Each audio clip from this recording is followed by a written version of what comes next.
पश्चिम बंगाल में खेला होबे का नारा चरितार्थ हो गया है। पश्चिम बंगाल विधानसभा चुनाव में तृणमूल कांग्रेस ने हैट्रिक लगा दी है, यानी लगातार तीसरी बार ममता बनर्जी की सरकार बन रही है। वहीं भाजपा की बात करें तो उम्मीद के अनुसार भाजपा प्रदर्शन नहीं कर पाई है। जिस तरीके से भारतीय जनता पार्टी पश्चिम बंगाल में प्रचार कर रही थी, उस तरीके से सीटें उसे नहीं मिल पाई है।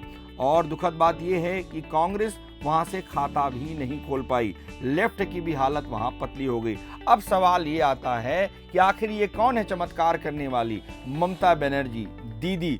कई प्रकार के संघर्ष जो हैं मोदी जी और ममता बनर्जी के बीच हुए, वाक युद्ध हुआ, लेकिन ममता बनर्जी की जीत हुई, यानी पश्चिम बंगाल हुआ ममता बनर्जी का। इसी बीच एक बड़ा राजनीतिक घटनाक्रम होता है कि ममता बनर्जी तो बहुमत पा जाती है, मतलब ममता बनर्जी की पार्टी बहुमत तो पा जाती है, लेकिन नंदीग्राम से ममता हार जाती हैं। कोई कठिनाई नहीं है, कोई न कोई सीट से उपचुनाव होगा और ममता बनर्जी वापस जो है चुनाव जीत जाएंगी।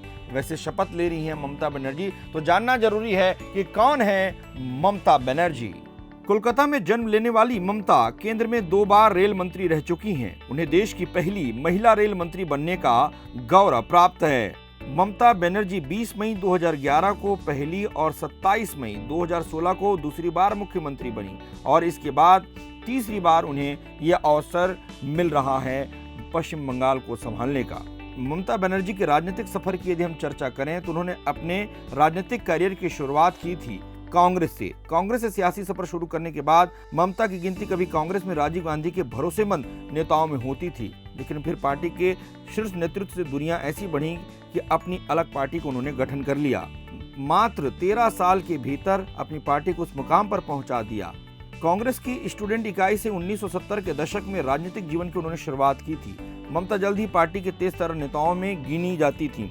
हालांकि 1998 में उन्होंने अपने राजनीतिक जीवन का बड़ा फैसला लिया और कांग्रेस से अलग हो गई। ममता ने अपनी अलग पार्टी का गठन किया। इस पार्टी का नाम उन्होंने तृणमूल कांग्रेस रखा।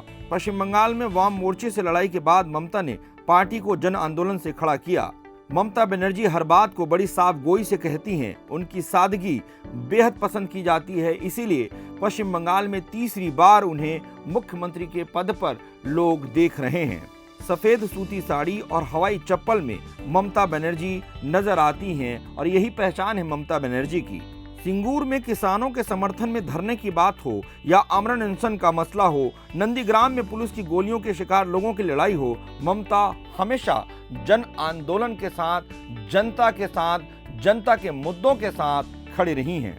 ममता ने सदैव बंगाल के बारे में सोचा। केंद्र में जब वो दूसरी बार रेल मंत्री बनी तो उन्होंने बंगाल पर नई ट्रेनों और परियोजनाओं की बौछार कर दी। इस दौरान उनका ज्यादातर समय राज्य में बीतता रहा, इसी वजह से उनको बंगाल की रेल मंत्री कहा जाता था। आज वही सब चीजें उन्हें फायदा दिला रही हैं और वो तीसरी बार मुख्यमंत्री बन रही हैं। साल 2011 में बंगाल में वामपंथियों के लगभग 3.5 दशक लंबे शासन का अंत करने का नेतृत्व करती हैं ममता बनर्जी। केंद्र और राज्य दोनों ही जगहों पर अपनी पैर जमाने के बाद ममता ने 18 सितंबर 2012 को केंद्र की तत्कालीन यूपीए सरकार से अपना समर्थन वापस ले लिया, लेकिन उनके करियर में कई ऐसे विवादास्पद घटनाएं हुई जिसके कारण ममता बनर्जी की छवि अलग तरीके से बन गई।